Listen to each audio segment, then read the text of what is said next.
របៀបចូលឈ្មោះជាពាណិជ្ជករតាមរយៈ AC Super App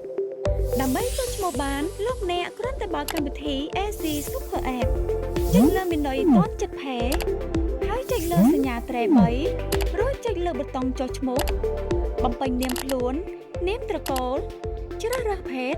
បញ្ចូលលេខទូរស័ព្ទអ៊ីមែលបញ្ចូលឈ្មោះអាជីវកម្មជ្រើសរើសប្រភេទអាជីវកម្មបន្ថែមអាសយដ្ឋានអាជីវកម្មតាមខេត្តក្រុងបំពេញការបរិយាយផ្សេងបើមាន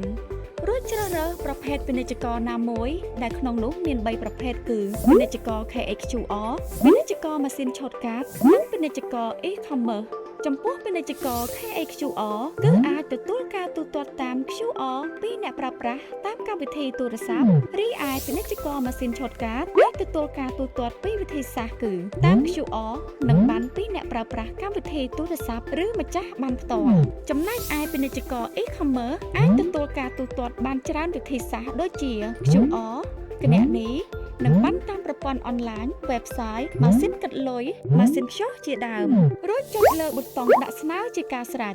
ការចូលឈ្មោះជាពាណិជ្ជករតាមរយៈ AC Super App បានរួចរាល់សូមធ្វើការរងចាំភ្នាក់ងាររបស់ធនាគារនិងធ្វើការទំនាក់ទំនងទៅកាន់អ្នកផ្ទាល់ក្នុងពេលឆាប់ៗនេះសូមអរគុណ AC Lida ប្រជាធនាគារដែលលោកអ្នកជឿទុកចិត្ត